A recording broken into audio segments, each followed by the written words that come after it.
ขาเมื่อน้ำท่วมโขน้ำท่วมแล้วตอนไปขนาดก็ยังเห็นอยู่ปะเนี่ยท่วมมาเลยโขก็จะยังไหลไปละอันนี้เขาเจ้าตึกยี่ลุงอยู่ฟ้าโทษคนกะอีนี่วิแววอะไรยุดเราวันนี้นะฮะน้ำก็เคยออกแกงนะถ้าน้ำออกแกงนะมันตัวเยอะเติบจะแซ่บแห้งขนาด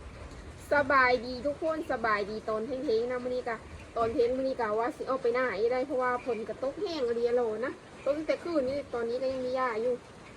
เดี๋ยวสิออกไปเบิ่งน้ำห้วยคือเก่าเบิ่งน้ำห้วยน้ำหน้านะว่ามันเคยออกแกงเราบ่รู้ว่ามันออกแล้วก็ดิจ้ะฝนตกแห้งเรียโลนะ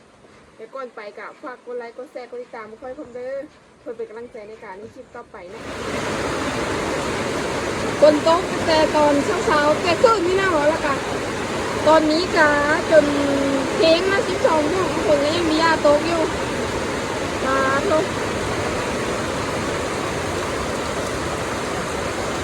ทางก็พุ้นในแห้งหญ้ารถไถไปก็ไม่ได้นะตกมือเว้น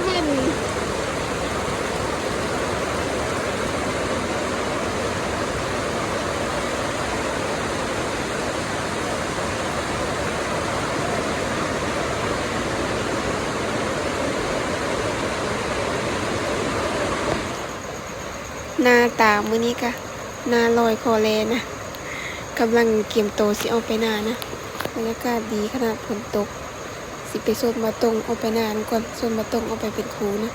ไปเบิ่งน้ำบางทีน้ำหลายกะไป2 คนแค่นี้ทางเงินไผ่กับตอนนี้ก็คือเป๊ะมาเลยนี่แบบมันโหฝนตกแต่แม่นอยู่ไม่ได้เงินไผ่กะเป๊ะโถมาเลยนี่ก็บอลเป็ดเกินก็อาจจะ4-6เลยนะย่างไปกับเบ้าตรงนะไปมื้อนี้ก็ในมือกล้องได้มื้อนี้เลยเบ้าตรงเพิ่นมือเอาจ้องนี่เพิ่นไปเอาจ้องอยู่ไอ้ว่าไอ้ต้องเด้อผลก็เริ่มอันนั้นแล้วเริ่มยาแห้งนะฮะเอาหน้าจ้องนะผลก็เริ่มยาแห้งแล้วมันเป็นแล้วมันมาเป็นห่ามันแห้งแล้วมันก็คอยก็แห้งคอย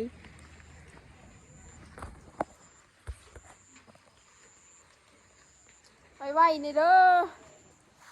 ไปเลาะบางน้ำก็ไปเลาะหาเห็ดตาบผมถึงเขาเจ้าได้เห็ดตาบอยู่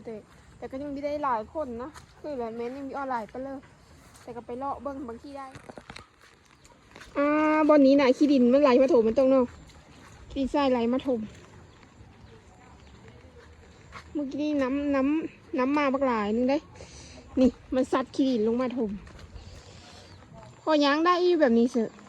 เมื่อวานนี้จนจะมีกระทั่งยางน้ำสายนี่แหละเยอะอะไร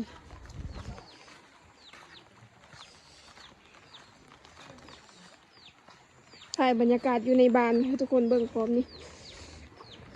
คนอยู่เฮินอยู่กระหลายอยู่เพราะว่าเร็วหายเร็วหนาเด้บ่ตรงกันเกยมันเป็นดินทรายซัดมาพี่ตรงบนนี้ก็เพลงมาเลย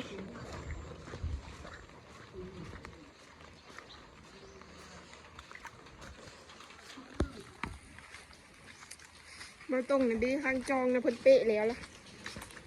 ค่อยนะข้างจองเขายังเป๊ะกำลังมากดินน้ำอยู่นี่นะ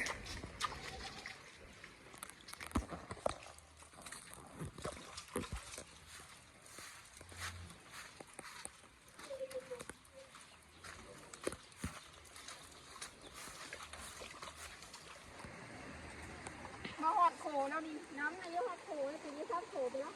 โขคนนี้น้อยคนไก่บัดตุ้ยโอ้ยเดี๋ยว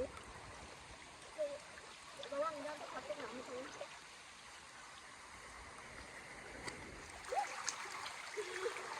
เกือบตกโขเกือบนี่มันพอดีหนาเนี่ยมันสูงมันพอดีงานวันนี้ก็โขจะไหลไปแล้วนี่น้ำจะท่วมโขนะท่วมแล้วล่ะท่วมแล้ว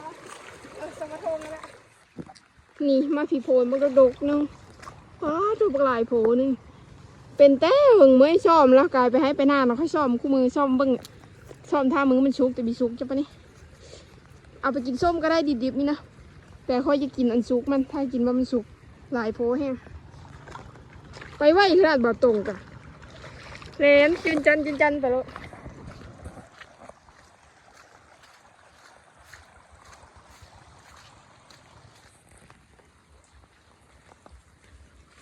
น้ำมันลงแล้วแต่ก้าวน้ำไหลกว่านี้บ่ตรงวะก็ยังวิหารก็ได้แต่ว่ามันเซาะแถวเทิงน่ะไปมาละยังแต่ดินอันรูปดินตะเก้ามันโอ้คุ้งหันลุมละปะยังต่อเข้าหน้าว่านก็เป็นตัวดำนะแต่นี้ให้ตัวนี้นะว่านตัวนี้นะดำก็ห่าง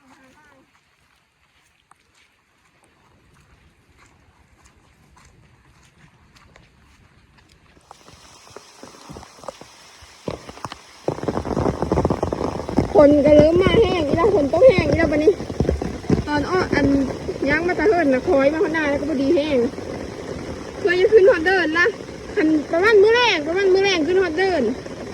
ทำลิ้นมืดขึ้นมืออื่นจะลิ้นมันมือสงสัยอ้ออยู่ถ้ามันขึ้นมาอันฮอดเทิงนี้มันจะไหลตรงกลางหน้าเลยเราเคยขึ้นฮอดเดินแล้วนี่น้ำก็เคยอ้อแกงแล้วถ้าน้ำอ้อแกงนะมาหาจีรอปีหน้าน้ำอ้อแกงมาหาจีรอหมุนขนาด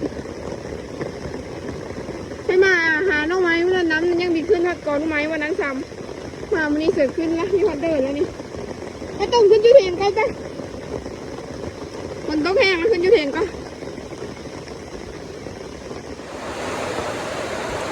ฟ้าโตคนจ้ะอีนี่วิแววอะไรยุดเราวันนี้ในแห้งเต้นแห้งมากทางคุณจ้ะมืดมากคือมาอยู่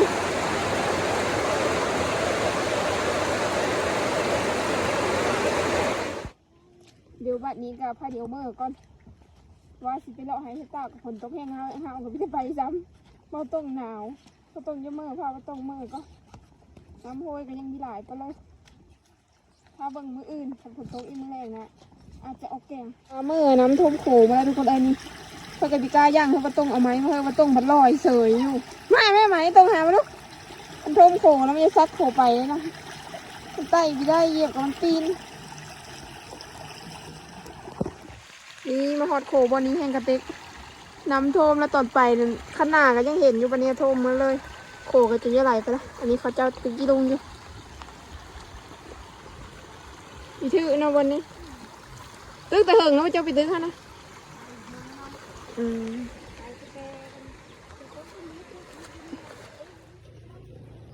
ตอนนี้ก็มาว่าเธอแล้วนะเดี๋ยวสิเฮ็ดกินข้าวแรงก่อนสีอันป่นกบ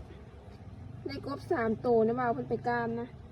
3 โตตัวเยอะเติบแต่ว่าตัวนี้เนี่ยน้อยๆนึงพอดีแจ้วเอ็ดป่นนะแล้วก็ป่นกินข้าวแรงต้มป่นค้างหม้อโลกบก็มันนี่กะเดียวเซียนน้ำอันพดแล้วกันเสียเอาอันกบลงมาโลเลิกหนังมันเอาแต่ว่าบางคนก็จะเอ็ดป่นแบบนี่เอาหนังมันออกก็ได้แต่ว่าคนมีมากกว่าหนังมันป่นแต่เธอนี่ก็จะเอาหนังมันออกก่อนจะนี่เลยกิโลเอาแบบกิโลก็ได้แบบ1เอาเลยก็ได้นึกว่าจี้แล้วก็เอาหนังออกก็ได้แต่ว่ากิโลทำนี้นะโลแล้วก็เอาหนังมันออกก็เลยแต่แบบชี้นั่นเลยเนื้อขาวๆเลยตอนนี้น้ำก็เริ่มร้อนแล้วเด็กสีน้ำกบเอากบลงโลเลย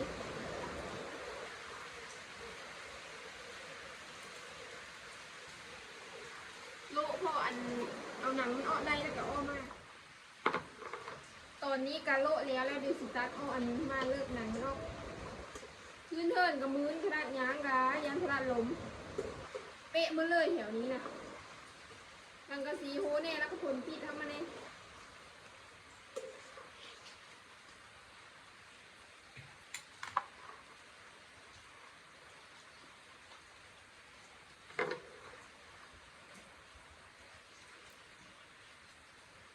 ถ้าเอาไปโลแล้วก็อ้อมาเลิกมันจะเลิกง่ายแห้งเอาหนังมันออกก็มันเลอะแต่แบบเนื้อขาวๆเลย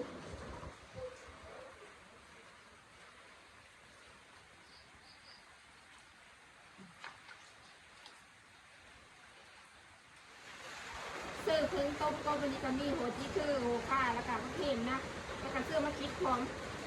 มะคิดก็ต้มข้าวเดียวเลยต้มมาสองอ้อมะแก้วไม่ได้จี้นะต้มเลยเสื้อเกิดเป็นโน่วันนี้ก็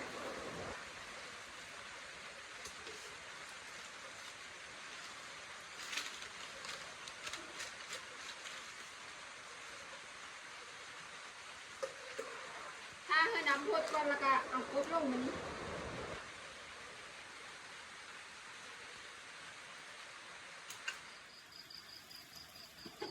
น้ำเริ่มพดแล้วตอนนี้ก็เอากบลงก่อน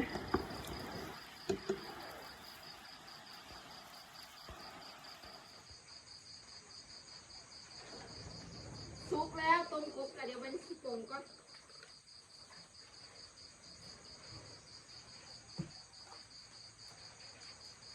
ตักมาคิดอ้อต่ำก่อนนะตักมาคิดต่ำแล้วจะเอากบลงน้ำหลัง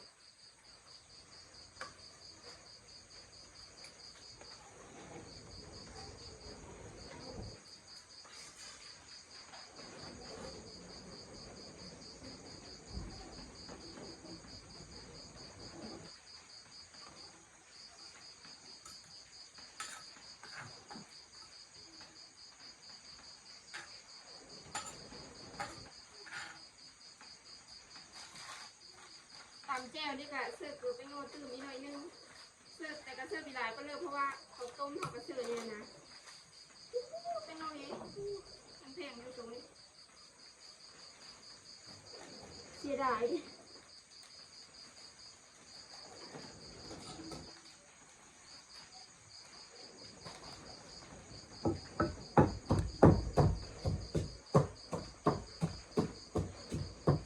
เสื้อผักโบมัน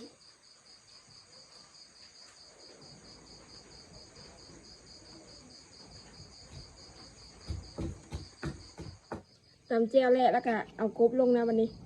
ขลาดมาเยิงเพื่อที่เห็นหุงเอาโคมมาเยิงเสื้อโคกแล้วก็ต่ำๆนะยังบานานะตัวนี้ยังนิมาพี่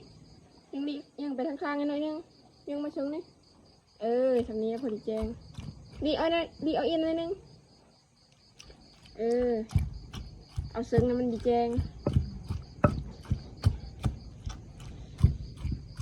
ดูกลิ่นหอมมาละเดี๋ยวจะแสบคักขนาดหอมมาตัวนี้หอมเตะดังเนาะตำเละแล้วก็ตื้มน้ำมานี่ก็เพราะว่าเขาแจ่วกบได้ป่นกบแจ่วกบ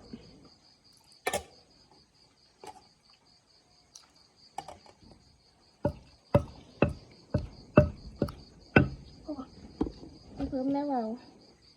เพิ่มไปกับเวียนหุ้งอะไรนี่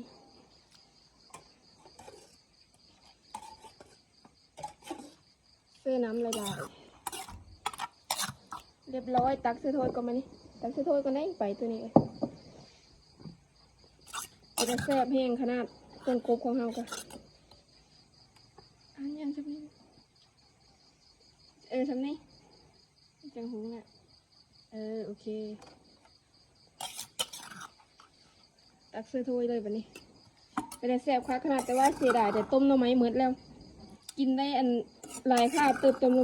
อไม้นะหากระเมิดนี่กินกับอันนั้นเอากับมะเขือต้มมะเขือแล้วก็มีเบอร์โทรอ่อน